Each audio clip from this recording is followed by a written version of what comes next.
자, 부동산 투자의 의의를 보고 있는데요. 투자를 하게 되면 크게 두 가지 이득, 소득 이득과 자본 이득을 둘 다 얻을 수가 있다고 했어요. 자, 이런 부분들 우리 이론도 중요하지만 여러분들이 현실적으로 이해를 잘 하시고 써먹어야 됩니다. 그러면 자, 예를 들면 여러분이 이제 합격을 하셔서 중개업을 합니다. 중개업만 해가지고는 돈 못 벌어요. 여러분이 투자해야 됩니다. 그래서 이제 재산 관리를 해야 되거든요. 그러면 물론 주거용은 주가 되겠지만, 자, 요즘 주거용 세금이 너무 많잖아요. 그래서 되게 상가나 토지 쪽으로도 옮겨가고 있더라. 자, 상가 토지가 나왔으니까 한번 생각해 보세요. 내가 앞으로 중개업에서 돈 번다면 상가를 투자할지 토지를 투자할지 우리 앞에 분요. 상가를 투자하실래요? 토지를 살 거예요. 토지 뒤에 분은요. 토지 땅을 좋아하시네. 뒤에 분은요. 네? 상가. 예, 나왔습니다. 토지를 사겠다, 상가를 사겠다.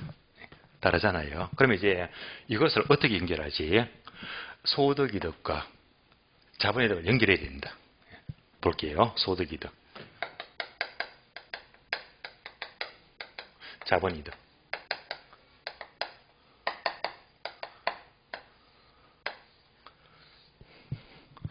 우리 속담에 두 마리 토끼를 잡을 수가 없잖아요. 상가를 샀는데 둘 다 잡아야지. 말짱 거짓말입니다.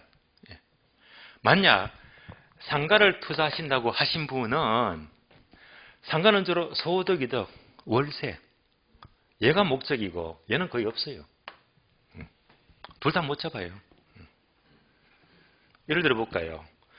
우리나라에서 최고의 상권 하게 되면 서울의 명동 그 중심 상권에 10평짜리 점포가 있다. 10평짜리 얼마 안 돼요. 얘가 임대료가 월 얼마인지 아세요? 월 임대료가 3천만 원 넘어갑니다. 꼴란 10평짜리가 월 3천 넘어갑니다. 그러면 하루에 임대료가 100만 원이잖아요. 하루에 임대료가. 예. 얼마나 벌어야지 월세를 메꿀까요?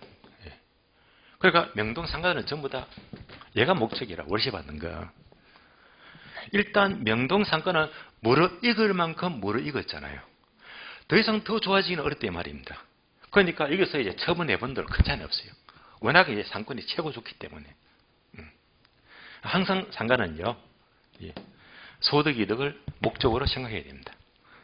그러나 토지는 달라요. 토지는 강원도에 땅을 샀다. 누가 세대로 온데 땅을 사게 되면 이 월세가 없어요. 이것 보고 사면 안 된단 말입니다. 땅은 뭐지? 용도가 바뀐다, 개발될 거라. 그러니까 이제 나중에 훗날 미래 가치가 좋아지면 이제 처분했을 때 대박을 내야 되겠지. 토지하게 되면 주로 소득 이득이 아니라 처분할 때 이때 크게 먹자. 그러니까 이제 상가를 살 때는 얘가 목적이고 소득 이득. 땅을 샀다 하게 되면 뭐지? 처분할 때 대박 내자 이 말입니다. 토지. 그러면 이제 토지 사겠다는 분이 두 분 계시니까, 야, 나 토지를 사야지. 공부 어떻게 하죠? 토지는 실무적으로. 2021년도부터 이거 공부하시면 이제 2040년까지 제5차 국토종합계획 생겼잖아요. 국토종합계획입니다. 올해부터 시작이잖아요. 이제 학교 가시면 이거 계속 유튜브 보고 책 사보고 계속 공부해야 됩니다. 얘가 2021년부터 2040년까지죠. 또 올해부터 2021년 올해부터 앞으로 10년 동안 2030년까지 10년 동안 제4차 자 국가 철도망 구축 계획이 있어요. 철도망 구축 계획이다. 이것도 스타트 됐거든요. 그럼 앞에서 이제 작년까지 3차 철도 계획은 여러분 잘 아시잖아요. 우리나라에 있다면 전국을 철도망이 뭐 어딜 가더라도 뭐 2시간권요. 그래서 KTX, SRT, 강릉까지 막 전부 다 촘촘히 생겼잖아요. 2시간권요. 또 추가로 크게 본다면 수도권, 서울에서 수도권 뭐죠? GTX 30분 내. 30분 내로 전부 다 수도권을 다 연결하자. 이게 3차 계획의 주된 내용이고, 또 세번에서 4차 계획이 올해부터 시작되고 있잖아요. 그러니까 이걸 자꾸 보게 되면 우리 국토의 흐름이라든지 철도 흐름이 앞으로 계속 보이잖아요. 미래가 보이잖아요. 미래가치가 보이는 거예요. 게다가 여러분이 관심 있는 지역 계속 그 지방의 지자체 홈페이지 있죠.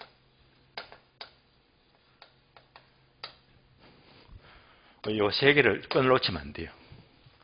그래서 이제 국토계획, 철도계획, 또 관심 있는 지역의 홈페이지 통해서 계속 어떤 게 공고가 나더라. 살펴보게 되면 자꾸 보게 되면 보여요. 물론 저도 하고 있는 것인데 여러분들이 학교 가시면 나중에 이렇게 해가지고 하게 되면 좋은 땅이 보이는데 그러면 대박 납니다. 자, 토지, 상가. 저 같으면 앞으로 계획은요. 상가도 사고 토지도 살 거예요. 제가 지금 현재 사무소를 운영하고 있잖아요. 그러니까 제가 하는 업종도 주로 상가나 토지거든요. 또는 한 개 더 추가하면 개발 쪽인데. 그럼 이제 상가를 사게 되면 월세가 목적이고, 월세가. 그 다음에 토지를 사게 되면 갖고 있다가 나중에 뭐 10배 튀기고 20배 튀기고 엄청난 차익이 있잖아요. 둘 다 얻으려고 둘 다 관심을 가지고 있습니다. 여러분들이 이제 학교 가시면 특히 이제 중개업만 그치지 마시고 특히 이 투자에 관심을 많이 가지되 상가는 월세, 토지는 차익이죠. 그러면 입문 과정이니까 제가 지난주에 토지에 대한 책도 보고 상가책을 봤어요. 둘 다 좋더라고요. 그래, 여기 책은 제가 구체적으로 우리 공인모 게시판에 제가 오늘 새벽에 늦게 집에 가면 소개 올릴 겁니다. 근데 참고로 토지 하니까 요거요.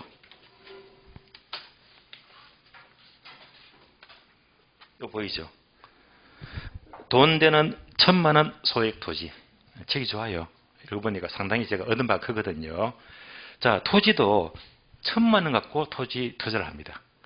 보통 땅 같으면 몇 억이지. 어떻게 1, 2천만 원 갖고 또 땅을 투자하느냐. 많은 팁을 줘요. 이 저자는 사실은 그 식당, 요식업을 해가지고 운이 나빠서 10억을 날려버렸습니다. 빚이 10억입니다. 10억 빚을 쓰면 감담하잖아요. 그런데 1, 2천만 갖고 다시 재기해가지고 땅을 사요. 주된 거는 뭐지? 경매 또는 공매. 이 책은 주로 공매를 많이 알려줘요. 공매. 공매가 소액 토지가 작은 땅이 많이 나와 있거든요. 짜투리 땅. 저는 이제 공매 설명을 많이 합니다. 게다가 토지거래 허가구역에서 작은 땅 사는 방법, 그 농지증, 농업취득 그 증명이 있잖아요. 그거 받는 방법이라든지, 뭐 미불용지라든지 여러 가지 법정지상권, 분묘기지권 해서 약간의 특수한 이 권리들도 이 사람 경험 내에 실려 있는 거예요. 그래서 충분히 얻을 게 많더라고요. 그래서 이분은 무려 요식업 식당을 해가지고 10억의 빚을 졌는데 7년 만에 빚 다 갚아버리고요. 수십억 땅을 70필지 갖고 있대요. 70필지. 70필지가 큰 땅 아니고 주로 작은 땅 있지. 그런 땅 있잖아요. 말이 70필지지. 그만 해도 얼마나 가치가 있을까요? 그래서 불과 7년 만에 10억 빚 다 갚고 수십억의 재테크를 했다. 그 경험담이 이제 작은 땅을 사도 돈 된다는 겁니다. 그래서 상당히 제가 얻은 바가 컸거든요. 토지하니까 바로 제가 지난주에 읽었던 책이 떠올라요. 그 다음에 상가. 상가니까 뭐죠? 요즘 애들이 가장 선호하는 게 뭐지? 건물주. 조물주보다 건물주를 더 좋아해요. 그래서 바로 꼬마 빌딩입니다. 꼬마 빌딩주의 재테크 습관. 제가 지금 한 100페이지 좀 읽었어요. 오늘 다 읽어야 되는데. 얘도 읽어보니까 이 상가에 대해서, 그러니까 꼬마 빌딩에 대해서 흐름을 잘 잡아주더라고요. 이 중에 사례가 떠오르는 게, 자, 또 상가. 예. 빌딩 하게 되면, 이쪽도 제가 오늘 수업 마치면, 일단 책임 내용이 좋아가서 게시판에 요거 찍어서 올려드릴 겁니다. 예. 그러면 이 저자분은 여러 가지 사례를 소개 많이 하더라고요. 지금 떠오르는 게, 어느 여자분이 30대인데, 창동 지역에서 2007년도 창동입니다. 몇 평? 아파트 17평. 사실 이 당시에 창동 같으면 동네가 안 좋아요. 아파트가 매력이 없어요. 그럼에도 불구하고 이 땅을, 아파트를 전세 안고 삽니다. 소위 갭투자. 빠르죠. 네, 갭투자. 네, 빨리 시작했어요.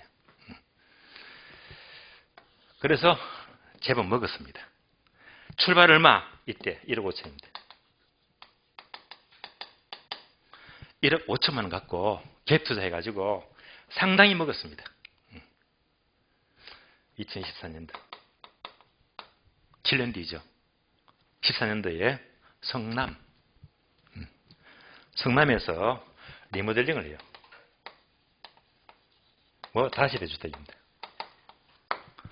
다세대 주택을 리모델링 해가지고 이쁘게 화장해서 만들어서 팔아요. 그 차이도 크거든요. 리모델링. 다음에 2018년 드디어 건축 들어가요. 신축. 어디 가면 경기도 광주시. 요즘 많이 떴잖아요. 광주시에 인지테인지 도로 주변에 좀 땅이 좀 큽니다. 이게 창고용지. 땅을 사요. 도로하고 접근성이 좋아가지고. 사가지고 바꿔요.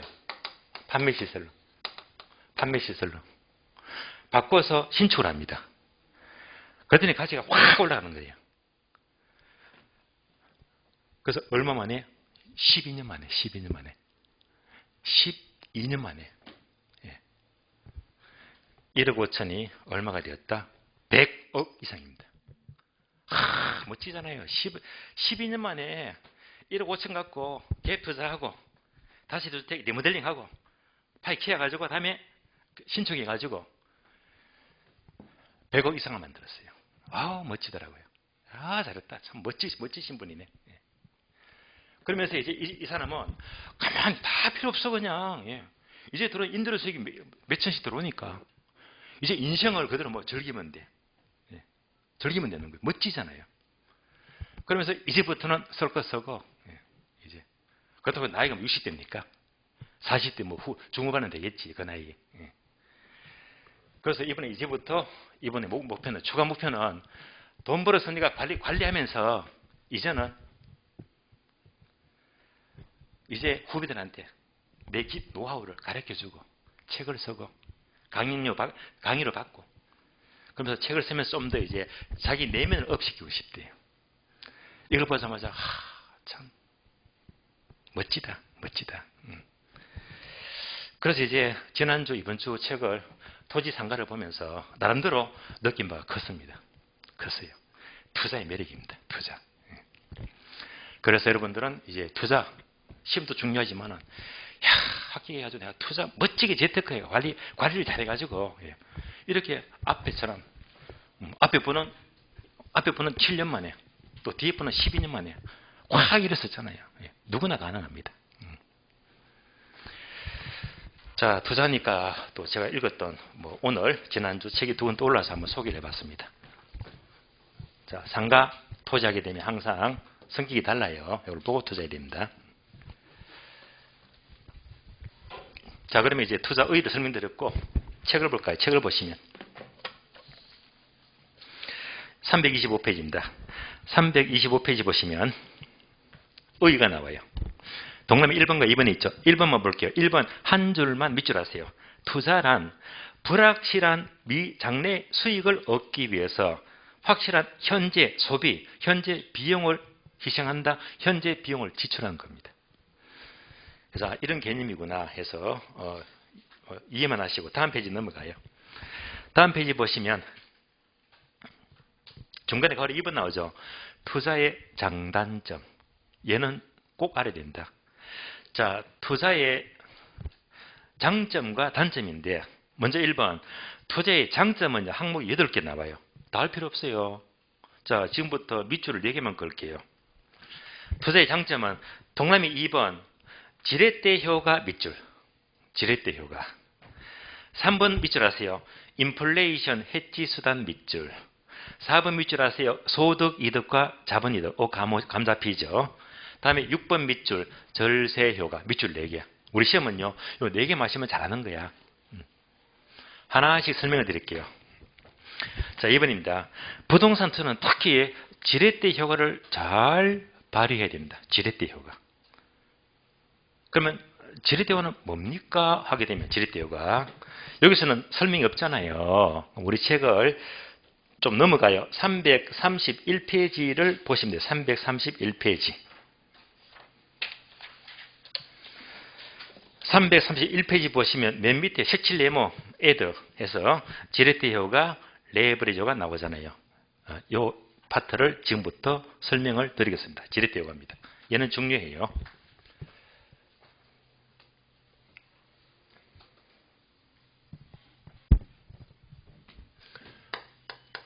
자, 지렛대 효과 또는 레버리지 효과입니다.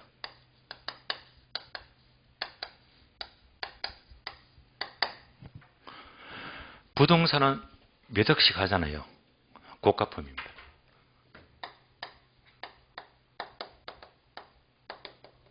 그래서 취득할 때 항상 내 돈 가사면 부족하잖아요. 은행에 융자 받죠. 대출 받죠. 그래서 차입금이 필요합니다.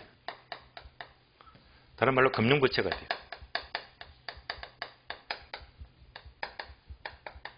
또는 차입금입니다.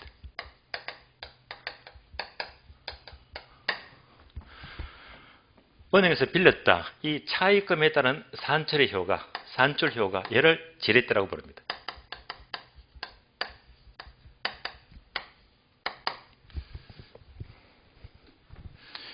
자, 크게 두 가지인데요. 정의 지렛대,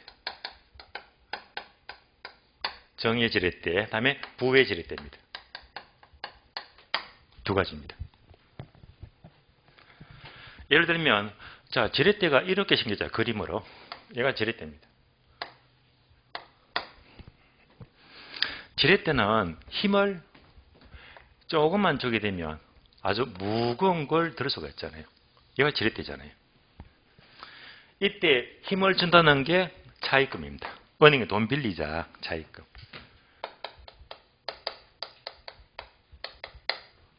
예를 들면, 자, 어떤 사람이 1억을 투자해, 1억인데, 그 중에 5천만 원은 내 돈이고요. 나머지 5천만 원은 은행에 빌렸다. 대출 받아요. 이럴 수 있잖아요. 그러면 5천만 원 내 돈이다. 얘가 다른 말로 자기 자본, 줄여서 지분입니다. 5천만 원이 지분, 내 돈이 되고요. 나머지 5천만 원 은행이 빌렸다. 은행이 빌렸다 저당이죠. 그러면 은행이 빌리면 대출 이자 내야지. 그래서 이자를 3% 잡을게요. 곱하기 3%. 이자율이 3%입니다. 이렇게 해서 1억을 투자해가지고 1년 뒤에 잘 굴려서 무려 수익률을 20% 수익률을 올렸네. 그럼 은행에서 5천 빌려서 3% 이자 주고도 17% 더 먹었잖아요. 얘가 뭐죠? 정의 지렛대. 그래서 정의 지렛대가 돼요. 거꾸로 은행에서 5천만 원을 3% 이자로 빌렸는데 이렇게 투자를 했는데 투자가 잘못되었어요. 이익은 냈는데 이익이 겨우 2%밖에 안 돼. 2%. 그러면 수익을 이렇게 내버리면 은행 이자도 못 미치잖아요. 손해봤죠. 얘가 뭐지? 마이너스, 부의 지렛대. 그래서 지렛대 효과이기 때문에 일반적으로 정의 지렛대가 일반적인 지렛대 효과를 가리킵니다. 자, 그래서 지렛대 하게 되면 크게 두 가지입니다. 정의 지렛대와 부의 지렛대입니다. 그럼 여기까지 개념 봅니다. 개념 보시면 331페이지죠. 자, 색칠 네모를 보시면 지렛대 효과 또는 레버리지 효과란 밑줄 하세요. 부채를 이용할 경우 밑줄. 차이점이죠. 한 줄 내려가서 두 번째 줄 끝에 보시면 자기 자본 수익률에 미치는 효과 밑줄. 자기 자본 수익률이 크게 늘어나게 되면 정의 지렛대가 되는 거예요. 줄여서 말하면 뭐지? 바로 차익금에 따른 산철의 효과를 가리킵니다. 그래서 종류가 크게 두 가지인데요. 정의 지렛대, 부의 지렛대. 그러면 다음 페이지 넘어가요. 332페이지입니다. 자, 이것 보게 되면 그림도 나오고 설명이 되게 많잖아요. 다 읽어볼 필요가 없어요. 그럼 다시 오른쪽 페이지 넘어갑니다. 333페이지예요. 자, 4번 목차를 찾았습니까? 지렛대 효과의 9번 네모 박스 있죠. 박스 보게 되면 동그라미 1번 정의 지렛대, 2번 영의 지렛대, 3번 부의 지렛대 나오잖아요. 그래서 1번과 3번 비교합니다. 나왔죠? 정의 지렛대, 부의 지렛대. 얘만 이해하시면 돼요. 자, 박스 보니까 단어가 3개 나와. 단어가 3개. 자기 자본 수익률, 총 자본 수익률, 저당 수익률 단어가 3개 나옵니다. 얘를 그대로 옮겨서 볼게요. 자기 자본 수익률 줄여서 지분 수익률입니다.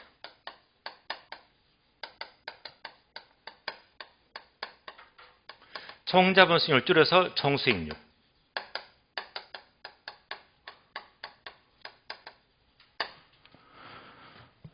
다음에 저당 수익률입니다. 자, 이 단어 3개도 우리 시험은 출제가 되고 있어요. 그래서 이 흐름을 이해해야 됩니다. 이렇게. 그래서 부등호가 이렇게 되니까 정의 지렛대가 되고 거꾸로 이렇게 되니까 부의 지렛대입니다. 얘를 이해하셔야 됩니다. 그러면 이 관계를 보게 되면 첫 번째, 저당 수익률은 쉬운 말로 대출이자. 대출이자.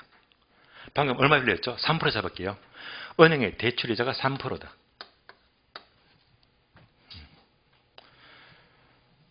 그러면 이제 총수익과 지분수익은 이렇게 보시면 돼요. 맞냐? 장사를 해요.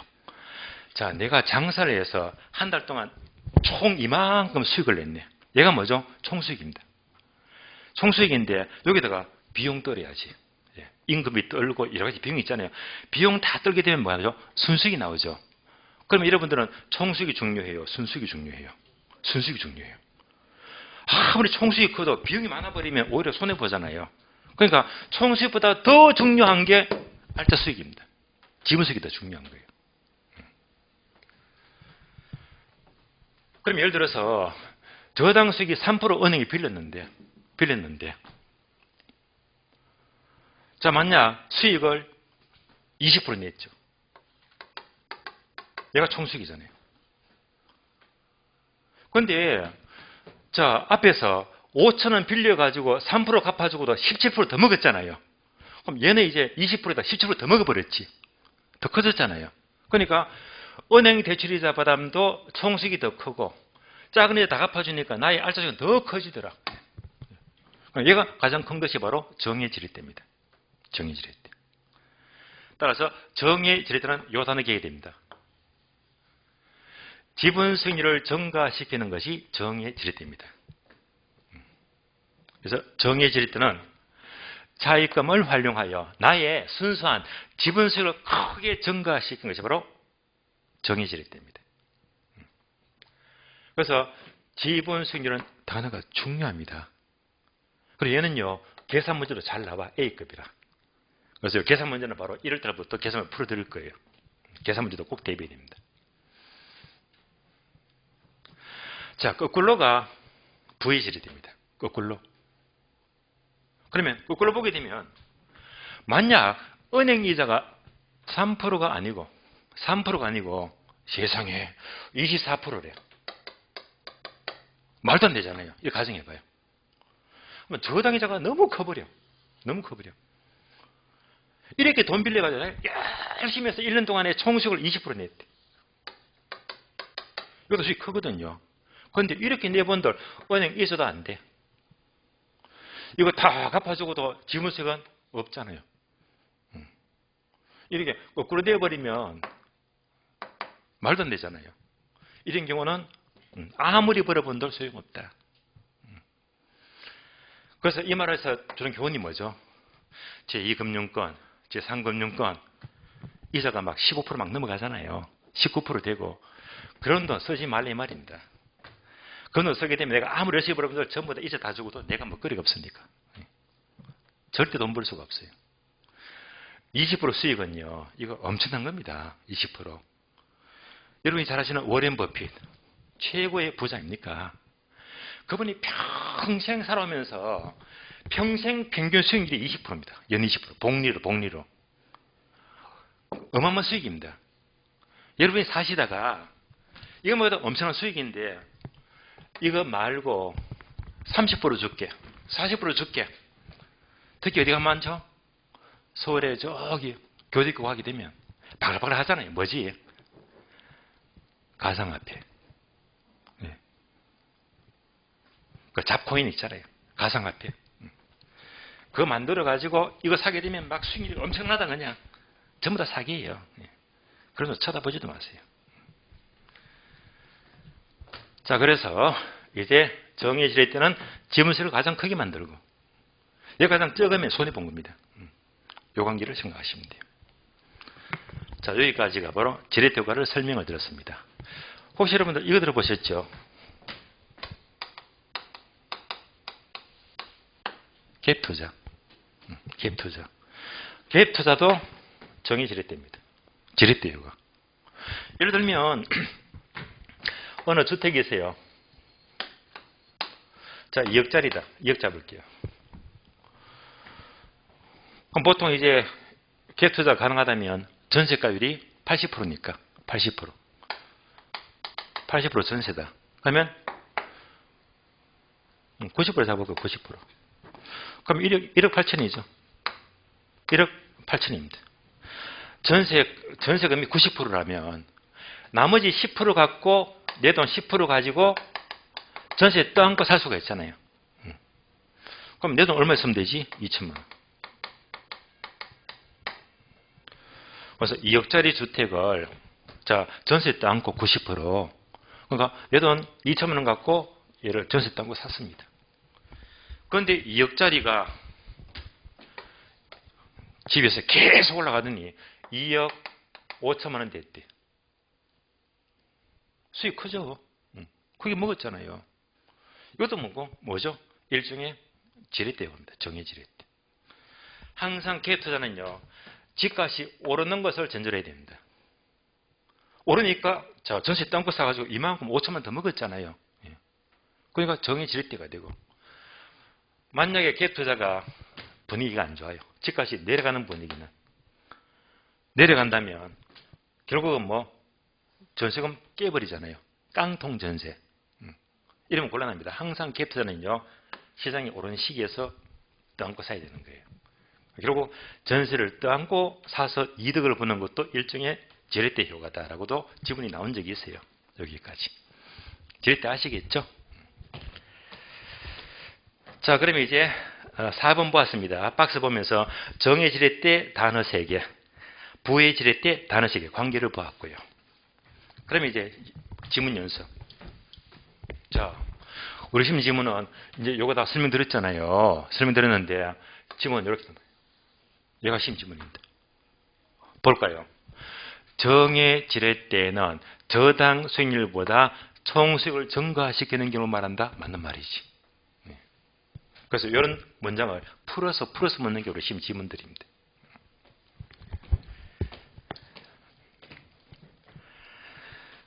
자, 그러면 이제 마지막으로 지렛대는 차입금에 따른 산출의 효과다라고 했는데 은행이 빌려서 크게 먹었잖아요.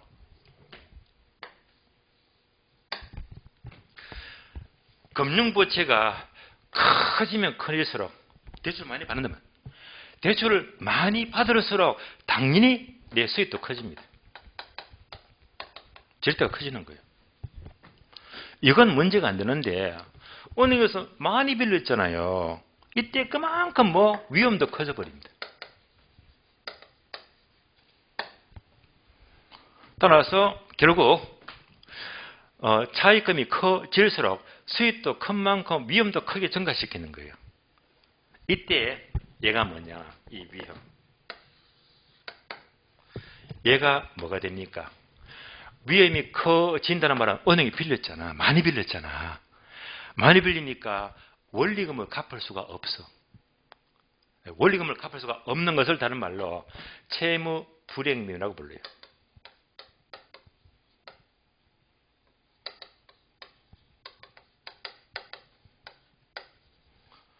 이때 위험은 바로 원리금을 갚을 수가 없는 채무 불행 위험을 가리킵니다.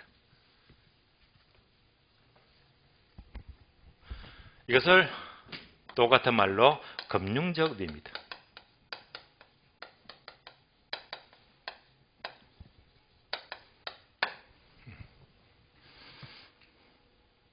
그래서 결론적으로 부의 질일 때는 손해를 본 경우잖아요.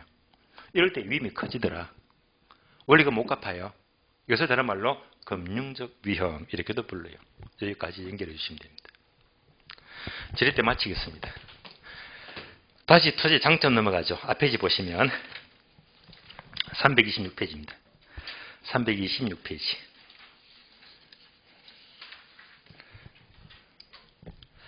방금 3번이죠. 인플레이션 해지 수단.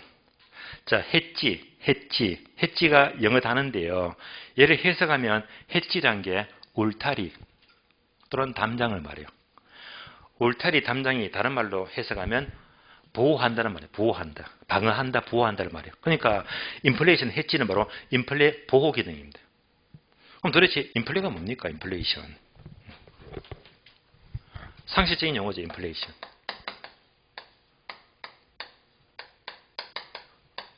어려운 말 아니죠. 인플레이션 하게 되면 첫 번째 물가가 올라갑니다.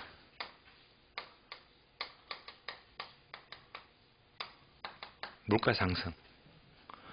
물가가 오르는 만큼 상대적으로 화폐 가치가 떨어집니다.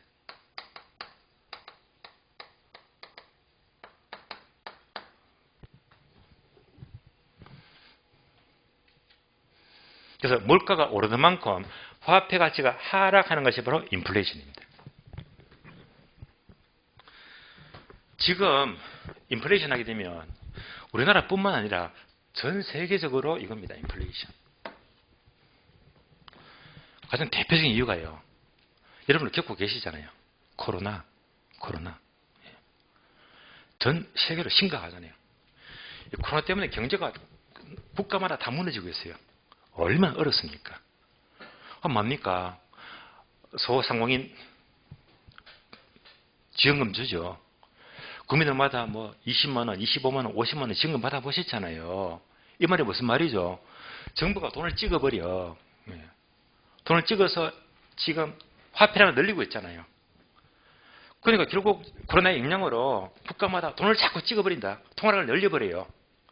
늘려버리면 저절로 화폐가 떨어집니다. 떨어져요.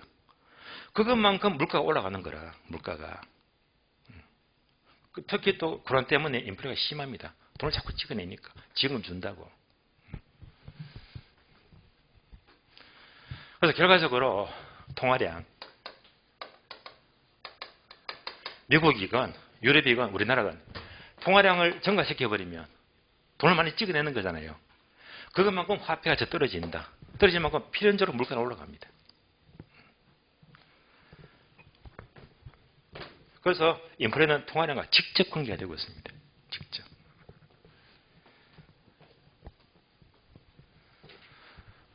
현재 5만원권. 지금 많이 숨었잖아요. 금고에 제한 놓는다고.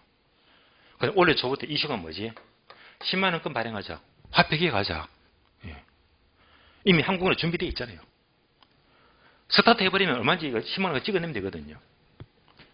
근데 이거 자꾸 찍어내게 되면 어떻게 됩니까? 통화량이 많아지겠지. 그럼 이제 화폐가 떨어지잖아요.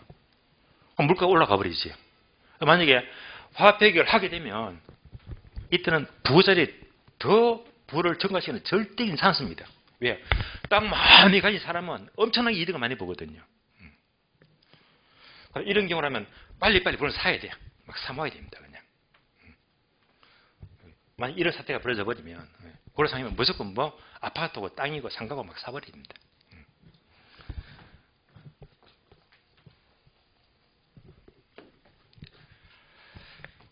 예를 들어 볼게요.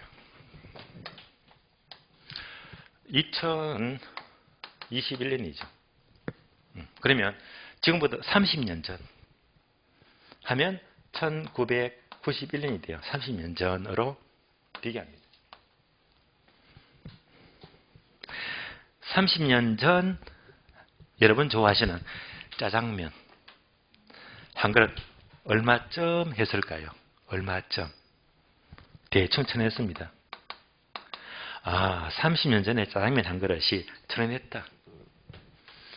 그럼 지금은요, 중국집에 가게 되면 대충 얼마입니까?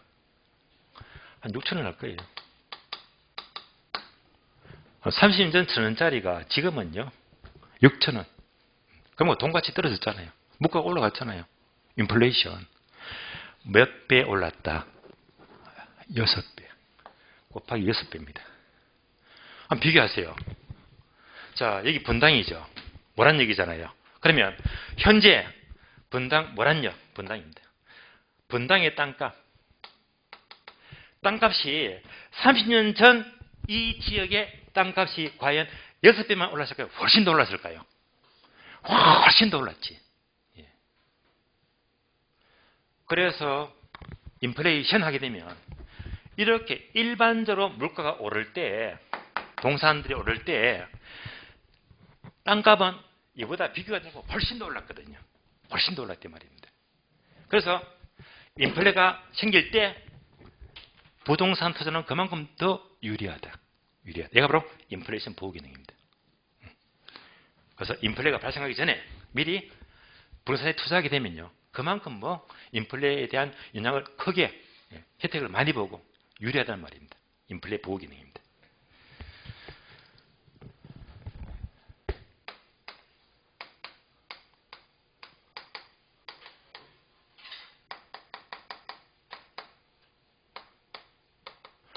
따로 금융에서 공부하겠지만은요. 고정금리와 변동금리를 공부하게 됩니다. 고정금리는 말 그대로 금리가 딱 고정이 되었어요. 3%만 그대로 가는 거야. 변동금리는요.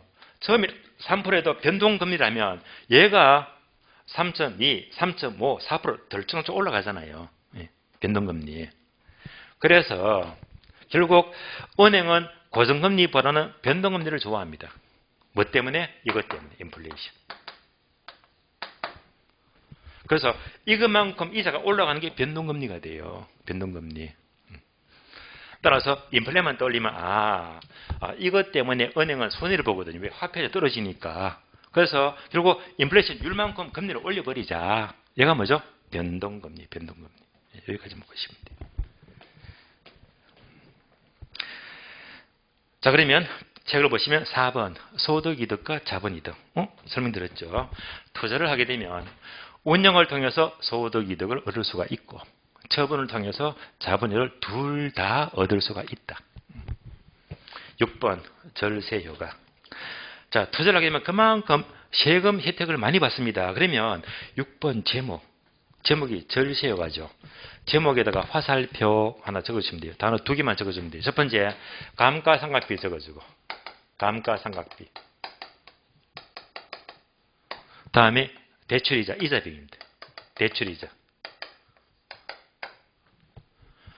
요것만큼은 부동산 경우에 발생하는 감가상각비나 이자비는요. 그만큼 과세에서 공제받거든요. 과세에서 공제받기 때문에 요 공제받는 만큼 세금 혜택이 크다. 얘가 바로 절세효과입니다. 절세효과. 부동산 같으면 보통 몇십억씩 하는데 감가상각비, 대출이자 비용이 이거 기본적으로 몇 천만 원 넘어가거든요. 그러니까 절세 혜택은 크다 말입니다. 크다. 자, 그래서 시험에 잘 나오는 단어 4개만 체크했습니다. 지렛대 효과, 인플레이션 보호 기능, 소득이득과 자본이득, 그리고 절세효과. 7번도 참고로 인문과에서 소개를 해드릴게요. 7번 보기는 소유의 긍지. 부동산에 투자하면 소유의 긍지가 생긴다. 소유의 긍지. 아, 이거 매력이 있어요. 소유공지. 예를 들면 제 동생인데요.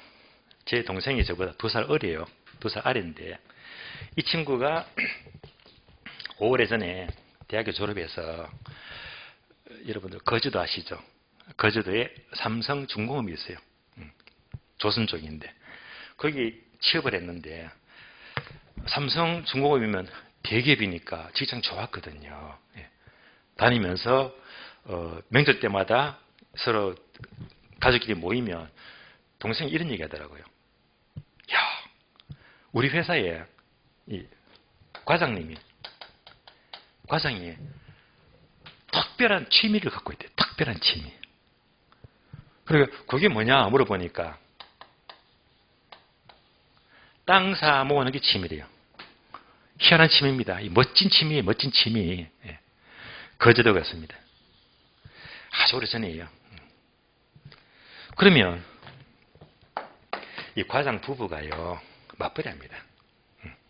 그럼 연애 이제 삼성중공업 과장이 되고 부인은 또 뭐 다른 직업이 있겠죠. 그럼 이제 부인 버는 것 갖고 생활비하고 과장 버는 거는 통장에 모으면 금방 모여요. 월급이 500 잡더라도 2달이면 1,000만 원 모으니까. 그러니까 한쪽은 무조건 저금 들어요. 저금. 모아가지고 주말 되면 부부가 손잡고요. 손잡고 거제도에 경치가 얼마나 좋아요. 그래서 이제 자 여기 뭐 길이고 군데군데 주말만 되면 나들이 갑니다. 네. 산책을 가요. 가다 보니까 여기는 경치가 너무너무 좋아요. 너무 좋은 거예요. 그런데 보니까 너무 좋다 보니까 부동산도 보여. 경치가 너무 좋으니까 상담을 해보니까 이 땅이면 한 1,000만 원이면 살 수 있겠는 거야. 그래서 이 땅을 사요. 또 산책 가다 보니까 이 땅을 사고요. 이 땅을 사고. 근데 이 사람들은 이 신랑이 번 돈 갖고 무조건 땅을 사 모으는 거예요. 어느새 거제도 군데군데 땅이 수북합니다. 실제로 땅에 적금을 든 거예요. 땅 사는 걸 적금이라고 생각하세요. 그랬더니 10몇 년 지나서 이렇게 땅 사 모았는 게 어느 순간 이게 가치가 올라가가지고 얼마나 교통 좋아졌죠. 그까지 되게 크게 다리도 연결이 되고 도로가 넓어지고 하다 보니까 이 땅이 수십억이 넘어갑니다. 그게 아니었다면 돈을 못 모았어요. 특별한 취미잖아요. 그래서 동생이 얘기합니다. 우리가 회식을 하게 되면 빙 돌려 모여 앉아서 직원들 하는 얘기가 무슨 얘기지? 주식 얘기지. 주식. 하나 상한가 맞았다. 주식 얘기밖에 없어요. 그때 과장님은 땅밖에 없어. 그러니까 회식하게 되면 가만히 얘기만 듣는 거라. 발장을 끼고. 발장 딱 끼고 얘기만 들어요. 얘기만 들어요. 들으면서 그때마다 속으로 나는 자네들과 달라. 나는 주식 대신에 땅을 갖고 있지. 그러면서 그때마다 어깨가 어서 올라갑니다. 얘기가 뭐죠? 소유의 긍지. 소유의 긍지. 예. 전부 다 주식에서 결국은 뭡니까? 돈 번 거 없잖아요. 다 전부 다 까먹을 때 이 사람은 땅만 사가지고 회식마다 어깨만 덜썩 올라갑니다. 소유의 긍지 올라가잖아요. 와, 부럽죠 정말로. 예. 그래서 제가 제 애들한테 얘기합니다. 니네들도 항상 아빠가 못했는 게 니네들은 직장 다니면서 돈 벌면 무조건 50%는 악착같이 저금해가지고 무조건 작은 땅이면 큰 땅이든지 땅만 사라 적금 들었다 치고 그게 나중에 50이 넘어가면 그걸로 인생 끝날 거다면서 제가 못했던 겁니다. 여지껏 살면서. 그래서 이분 보니까 정말 잘 사신 거야. 멋진 거예요. 소유공지입니다. 투자 멋지요. 소유공지. 자, 여기까지 투자의 장점을 보도록 하고요. 다음에 2번 보시면 투자의 단점. 단점 항목 많죠. 1번부터 몇 번까지입니까? 8번까지. 다 보지 마시고요. 1번이 뭡니까? 환검성. 환검성이 약하다는 것은 환검성이 좋대요? 나쁘대요? 나쁘다. 환검성은 쉬운 말로 뭐죠? 현금화. 부동산은요, 몇 억씩, 몇 십억씩 하니까 현금화가 어려워요. 현금화가 어려워요. 그게 가장 불리한 점입니다. 이것만 떠올리시고 2번 이하 보지 마요. 시험 칠 때까지. 시험에 안 나와요. 다 버리시면 돼요. 다음 페이지 넘어갑니다. 자, 지금까지 투자의 장점과 단점을 보았고요.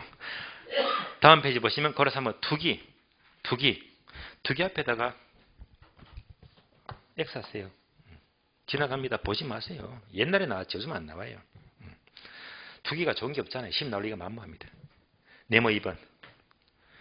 투자 결정 시 고려사항. 네모 2번.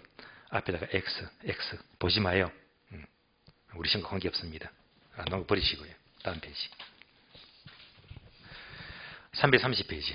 네모 3번. 투자론. 지금부터 시작입니다. 지금부터. 자, 재판 볼까요? 투자의 의의를 봤습니다. 의의 보시면서 한 번 더 정리하면 투자를 하게 되면 항상 소득이득과 자본이득을 얻을 수 있고 지렛대 효과도 크더라. 다음에 인플레이 강하다. 다음에 절세효과 라는 장점을 보았고요. 그러면 이제 다음 단원이 뭐지? 내려갑니다. 투자를 하게 되면 항상 양면성이 있죠. 누구든지 수익을 얻으려고 투자를 했는데 투자가 잘못되면 손해를 보는 거예요. 두 가지. 투자의 위험부터 봅니다. 투자의 위험. 자, 그러면 투자의 위험은 이제 330페이지 네모 3번 나오잖아요. 위험 종류가 여러 번 처치되었고 종류가 5가지가 있어요. 지금부터 첫 자만 동그라미 합니다. 1번 사업상 위험 사자 동그라미. 오른쪽 페이지 2번 금융적 위험 금자 동그라미. 2장 넘어가요. 3번 법적 위험 법자 동그라미. 4번 인플레 위험 인 동그라미.